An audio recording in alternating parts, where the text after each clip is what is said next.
AI is a really cool thing. At this point, it could basically get you a degree in college. But I was thinking, how good is this AI really? What if this could actually do something helpful for once? So, I put it to the test, making this robot guide me through Sekiro. So, quick rundown of what this actually is. I'll try to keep it short. Basically, I made GPT create a step-by-step guide throughout the game. So, it will tell me things like where to go, what to pick up, and the most interesting part, it will tell me how to beat bosses. The AI actually impressed me with what it came up with, but sometimes it was just blatantly wrong, and other times it would give me some tips that are like super unnecessary, which is fine a lot of the time, but if it's something that will cause a lot of extra gameplay, I chose to veto it. Pussy! Did you guys hear something? Now, if I do this again with different games, I'll give myself some more time for the extra bullshit it gets on with. But for this run, I'm a busy guy. I got important things to do.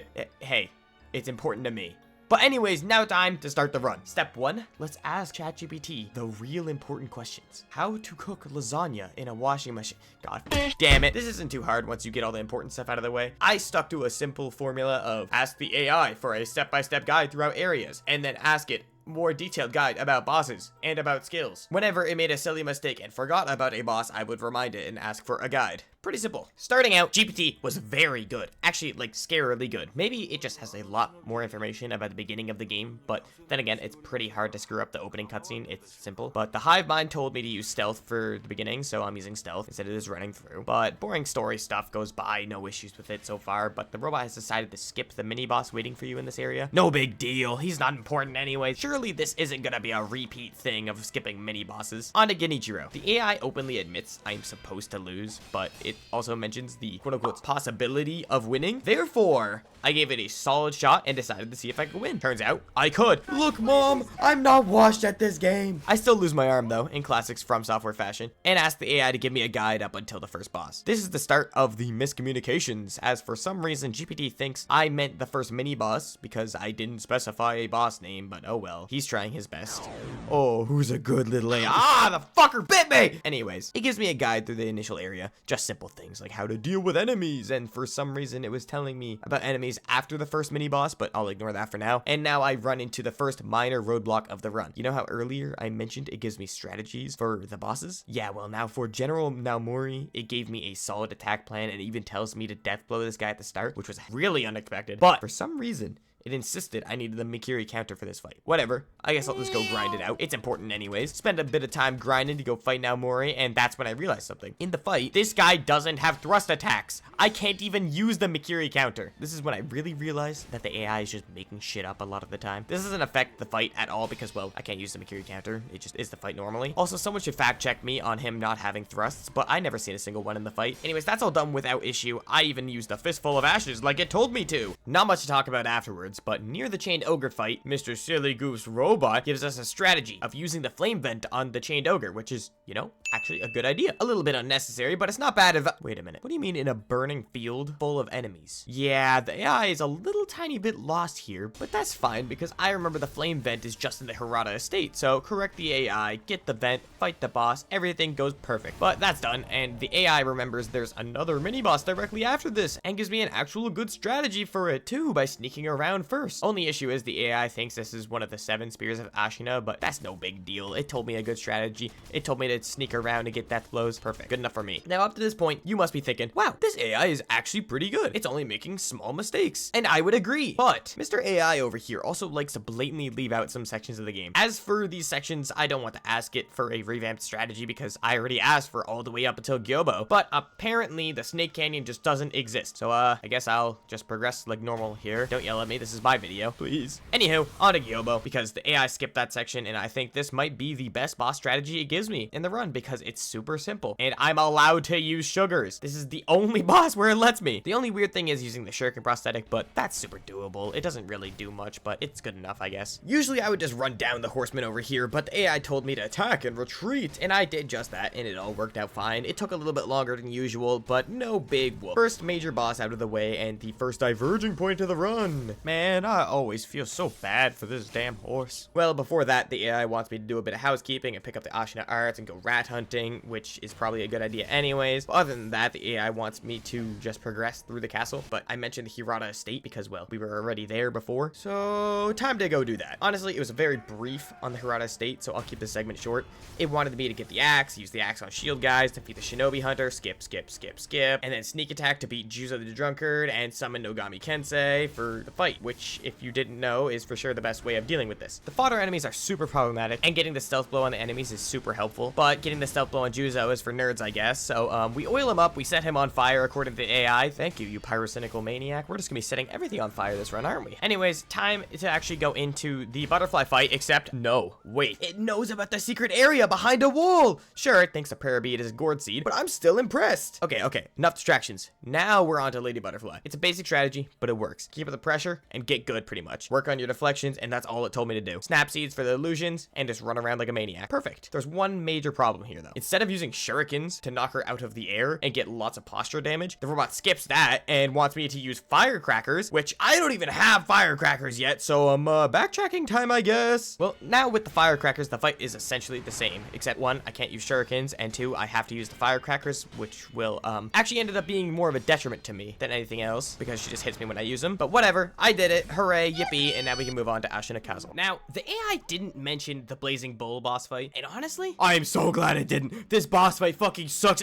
I mean, it was really a shame about the bull, but I just fought it normally and then proceeded to the first idol at the castle. And this is the first pit stop where I asked about new skills. So I picked from the ones it recommended, leveling the Ashina arts all the way up to Breath of Light and getting suppressed noise for sneaking around spooky enemies. As for combat arts, I got the Ichimonji single. Oh man, I can't wait to use this in boss fights. It's gonna be so helpful. I sure hope the AI has some good ideas. Let's move on to the castle progression for now. It remembers about the Blazing Bull finally. Got some bad news for you, Mr. AI, and some good news. Well, as we have seen, this Blazing Bull is kind of, well, he's not doing too good. He's kind of been already dealt with. But the good news is I did it according to the guide, so it's not that much cheating. I just seen the future. Anyways, well, the AI also didn't mention the mini boss at the stairs, so I guess we are skipping that. And in general, it was a very brief about this segment. I'm in the castle now, and I get to pick up another gourd seed and break through to the next mini boss in the antechamber. But the AI strategy this time around just simply doesn't really work. It says to deflect the quick slashes, but with this mini boss, it will always do damage if the attack lands, even if you parry it.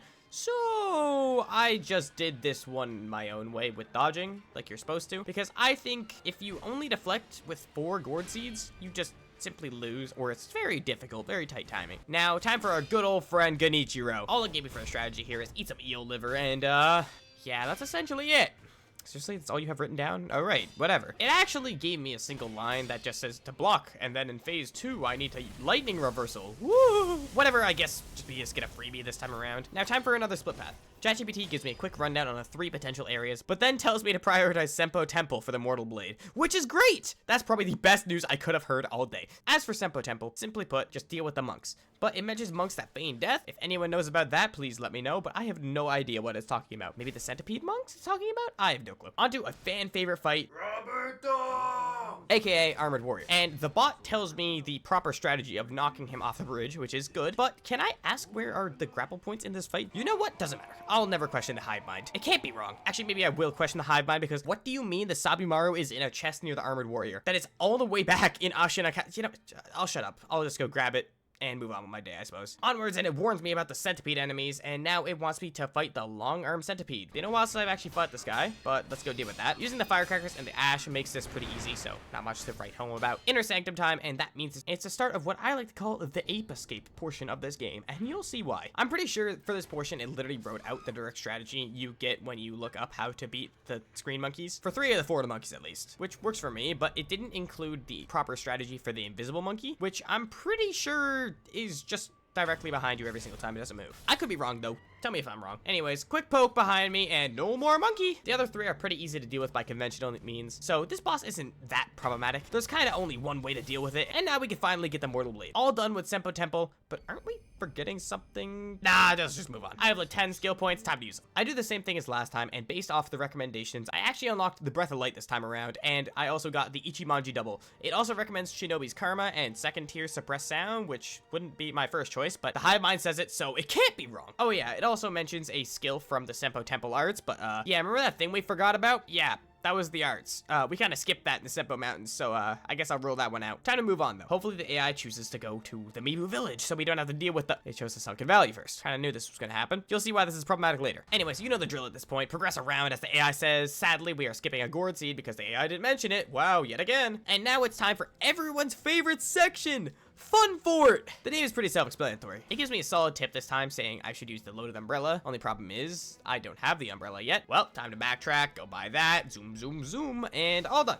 We have that. Time to fight Snake Eyes. One small problem with the Snake Eyes fight, Mr. Hivemind has this one mixed up with the Snake Eyes in the Poison Pit, but that doesn't really affect the strat. Dodge attacks, time to spam Firecrackers again, except not actually because I forgot that step. Sorry, that doesn't matter though. I blitzed through the Fun Fort, and the Hivemind is a little lost here with the order of operations, but it's got all the information right. It thinks the Snake section comes before the Centipede mini-boss. Simple mistake. I won't get mad at you this time, Mr. Robot. Also, it didn't say any bullshit for the Centipede fight, so I'm chilling. Alright, nothing happens between the Riven Cave and the Ape fight, so I'm just gonna start talking about the fight. The AI says a bit of unnecessary advice, like your typical Divine Confetti and Pacifying Agent, which, in theory, yes, it will be helpful, but you just don't need all that for this fight, come on. Also, it spoils the second phase of the fight.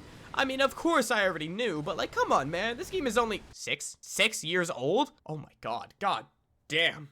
Oh my. Never mind. I'm just old apparently. Back to the fight, and the AI is actually so goddamn right about using the loaded spear here. It is such a useful tool for this fight, and you'll see why in a minute. Quick flashback. When I seen I was using the spear here, I went all the way back to the Ashina Reservoir and picked up Yobo's horn or whatever it's called, and now I have that. Back to the present, and the spear for the second phase of the fight specifically makes this so much nicer. Whenever you stagger this big fella, you can just yoink out that centipede and get big old posture damage. It's awesome. Not too many issues with that fight aside from the first phase, but I will never be good at that first phase. It is so annoying. Pretty flower. Time for the third area of the game now. Now, in a normal playthrough, I always go Mibu before the Guardian Ape boss fight because I just go through the dark, stinky cave past the snake and all is well. But this time around, Robot wants me to go through the Ashina Depths in the bottomless hole pathway. I was lost here for more time than I'd like to admit. Cut me some slack though, I never go this way and forgot all about it. Anywho, into the Ashina Reservoir and fight this quick mini boss in the well and skip to the poison pool where I fight another Snake Eyes, except wow, I actually used the firecrackers this time to make up for last time. Sure, the robot didn't say to use firecrackers this time, but I thought I'd make amends for my past mistake. Now, time for my second least favorite part of the run. I called this section Ape Escape for a reason. We beat the Guardian Ape, we beat the Folding Screen Monkeys. Oh, can you guess what's next? Oh yeah, it's the Headless Ape. Remember how I mentioned I always do Mibu first? Well, that's because I never want to do this boss fight ever. The Headless Ape is the exact same as the Guardian Ape, but now there's 2 of them. So excited. Also, GPT completely forgot about this boss, so I have to bug it for a guide because it's a major boss fight in the game. It gives me a strategy, and it's not entirely terrible because I can use the same as before for the Guardian Ape, but it has a huge problem that I can't use firecrackers, and another problem that I had to focus out the other ape before the Guardian one. I could just space them out and run down the Headless, but no, the robot wants me to kill this one first. It's a hassle, but it's not the end of the world, but I for sure never want to do this again. Now, I can enter the forest, and this is a boring section. Like, what am I supposed to say about— Hold on, I have to encounter the most difficult, grueling boss in this game. The Notorious, the Miss Noble! Ooh, scary. There you go. I made the joke. Are you happy now? No? Shit. Over. I thought that's what the audience wanted. I'll continue. Anyways, back to the Mibu village, and oh, the AI is skipping another gourd seed. Who could have seen that? But the hive mind wants me to fight Orin. Of course, because why would we skip that? Worst part of it all? For once, it doesn't want me to use Divine Confetti. On the spirit boss that's meant to be fought with Divine Confetti, we are choosing not to use it. Now, it's not that bad because I have died to this fine lady way too many times in the past. But now it's time to fight the Corrupted Monk, round 1 at least. I won't lie, I was kind of expecting the cheese strategy for this boss, but the AI got it close enough. It was pretty much a cheese strategy. Using Snap Seeds and Divine Confetti this time around made this light work and pretty much a free hall pass. The AI also got the 2 Corrupted Monks mixed up a little bit, but we will look back at that later. Deflect the attacks, break the posture, 1 phase, and it's wrapped. Time to go back to the Ashina Castle and meet the Owl, my father. In the castle post-siege, just unlock a few idols, and now we are running into our first kind of problem with this run. Now, I've already bent the rules generously somewhat a few times this run, but this is the first time in the run I'm doing a majorly different strategy for the Vile Hand mini-boss. If I fight this how the AI recommends, by focusing the main one and not even death blowing either of them, I might tear my hair out. It's a skill issue. I'll take this L, but I'll take this time to show you guys what I do every single time for this boss fight to make it a lot easier in case any of you are struggling. Now, I'm pretty sure this is a fully optional, but take the puppeteer ninjutsu, and as long as you have the idol outside the room, you can sneak into the left, death blow, and control the ninja, and then it's a 2-on-1 fight, and it's essentially free. Now, with this run, I already felt bad bending the rules, so I let him run his course and took over from there and finished the job. Also, the AI mentioned another mini boss that is below Kuro's room, being the 7 Spears of Ashina guy, but that guy's nowhere near where we are at the game right now. He's actually in the Ashina Reservoir much later, so I guess we'll deal with him when the time comes. Now we can move on to the owl. I am doing the long ending this time, so we have to fight him, of course, and the AI gave the most bare bones strategy possible. No prosthetics, no sugars, no mortal draw or other techniques, just dodge, weave, and deflect. This isn't that bad, but is there good options? Of course. Me personally, I love the Mist Raven's Feather for this fight, and I'm trying to deal with the owl's space-making weapons without shurikens to stop his posture recovery is just a pain in the ass, but it simply wants me to take it slow, I guess. And that will be the end of the owl. No problems here. Afterwards, I thought it was necessary to get some validation from the almighty AI, who has graciously guided me throughout a game that I know nothing about so flawlessly. So I asked ChatGPT, "Are you proud of me?" Yep. This was very worth it, and a very necessary segment. Now, if you're familiar with this game, the Fountainhead Palace is next, and the robot gives me a quick little guide on how to get there, go through the wedding cave, and after arrival, ChatGPT starts going on and on about what I should be doing next. Meanwhile, I'm sitting here staring down a fight with a true corrupted monk. Hey buddy, we gotta deal with this first. Anyways, the plan is simple as per usual, and can you take a guess as to what the AI recommends I use for this fight? I'll give you 5 seconds, I'll wait. That's close enough to 5 seconds. If you guessed Divine Confetti and Firecrackers, then you would be tonight's grand winner. Divine Confetti, once again, is unnecessary, but I'll use the Firecrackers. Actually, now that I think about it, I think this is the first fight where the AI recommends I use 3 different prosthetics, which is interesting. Firecrackers for general use, that's fine. Umbrella to deal with the second phase, I actually really like the strategy. I usually just jump around like a lunatic. And using the loaded spear to pull out the centipede, I think you got this mixed up with the Guardian Ape fight, unless there's something I don't know, but I'll give it a shot anyways. Don't think this one works. But 2 out of 3 is a pretty good ratio. I really can't tell if the AI is getting better or worse. On one hand, it doesn't overcomplicate things most of the time, and some strategies are pretty solid, like the umbrella one. On the other hand, it completely forgets major bosses, and I haven't gotten a gourd seed since Ashina Castle the first time around. Into the palace, it gives me a good warning about the nobles and their debuff. Tells me about a couple of other things I can pick up, but remember earlier how I said Headless Ape was my second least favorite part of this run? Well, now it's time to fight the Sakura Bull, and how do I put this?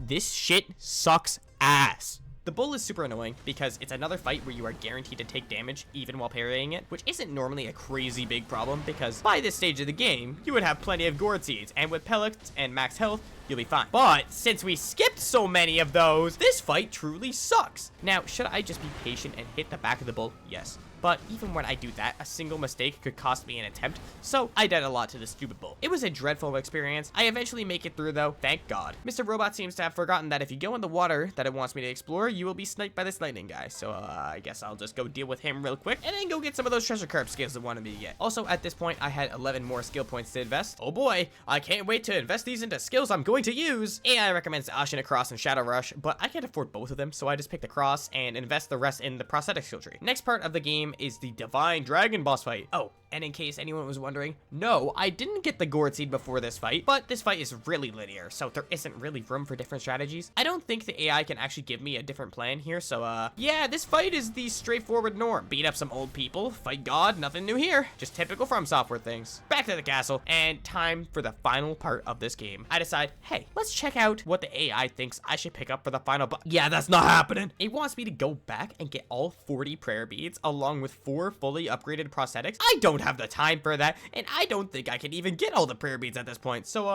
yeah, let's do a more humble approach. How do I get there? Yes, that's more like it. Back to the reservoir, and we can take out the mini boss that you mentioned earlier, but it seems to have the mini boss mixed up with another one. Honestly, I have no clue who the lone shadow is here, but I'll deal with the 7 spears guy and move on to the final fight of the game, I suppose. All right, now I do the typical of asking the hive mind for a strategy on this fight, and it delivers a full confidence in-depth guide, which is awesome. It gives me ideas and reactions for all 4 phases using things that we have acquired along the run. But for this fight, I wanted to be different from the other fights. I decided I would ask the AI for any random handicap to make this fight just a little bit more dramatic. I thought this would be a cool idea to end the runoff. So dramatic, so cool. But then this kind of backfired when the AI told me that I wasn't allowed to use any prosthetic tools. If I'm being honest, this is not big enough of a handicap for me, as I usually just do this fight without any tools anyways. So I was like, all right, AI, give me a small, keyword small, handicap to go along with that, to really make this a challenge. And I'm sure you can all see where this is going. You call this a small handicap? I can't use any healing items. Well, I dug my own grave, might as well lie in it. It didn't say anything about not using sugars or techniques, so those are both still fair game, and same with the revive system. I guess it's time to start beating my head against a wall. First of all, I need to preface, I know this fight very well, or at least that's my opinion, but I have always done this fight normally with heals. So when I inevitably mess up in this slugfest, I just heal up and enjoy my days with good posture recovery. But now the obvious problem appears of I can't heal after taking a hit. I guess having 4 gourds didn't matter in the end. The Genichiro phase isn't problematic. I usually get that done flawlessly anyways, but the real issue is phases 1 and 2 of Ishin. Like I said, I'm good at this fight, but it's been a long time, and I still make plenty of mistakes on my timings. Taking a hit is now detrimental thing, because once your health is low, you don't have the option of doing anything other than parrying and flat dodging attacks, because if you get your posture broken, unless it's the last attack of a chain, you pretty much will die. But when you revive, you come back at half HP, so the posture is still a major problem. Either way, I have 3 ways of dealing with this posture problem. Number 1, using sugars to enhance my posture defense. This is a great idea, but I didn't grind sugars, so it's kind of limited. Number 2, using great techniques like the Ichimonji double that we picked up earlier. A great recovery method, but this is still supposed to be a guide from GPT. And I mentioned earlier that techniques were still on the table, but that was, yeah, well, I lied. The strategy only involves prosthetics. GPT, I must ask, what was the point of investing in these cool techniques if I never used them once in the entire run? Whatever, that's out of the window as well. So I'm left with option 3. Everybody's favorite, get good. All right, let's run the gauntlet. Been a while since I've grinded out a boss in Sekiro because of skill issue, but here I am back again. What a surreal experience. I die a lot, especially in the second phase of Ishin, because, well, the spear is always problematic, and when fighting in the field, it's hard to see some attacks coming. That's just a lame excuse though, considering the fact that I died most to the big overhead bonk attack. Needless to say, the Mikiri counter was my best friend this fight. I knew if I could make it to 3rd phase, I was essentially home free because reversals make the last phase easy as hell. This attempt might be it. It's pretty scrappy in the 2nd phase, but I make it to the 3rd phase, and a bonk to the head. All right, for real this time. 3rd phase, again, I won't choke, trust me. Hits and reversals, and some simple punishable attacks, and Ishin finally meets his end. And that is the end of our run with ChatGPT. Thank you for your service. We've had our ups and downs, but I think in the end, we should come out on top as friends. But that can be decided by the AI itself. Within my final question. Is it possible to cook lasagna in a washing machine? Yes! I knew it! It's possible! I don't care if it's a bad idea. I can cook my lasagna in the washing machine, according to ChatGPT.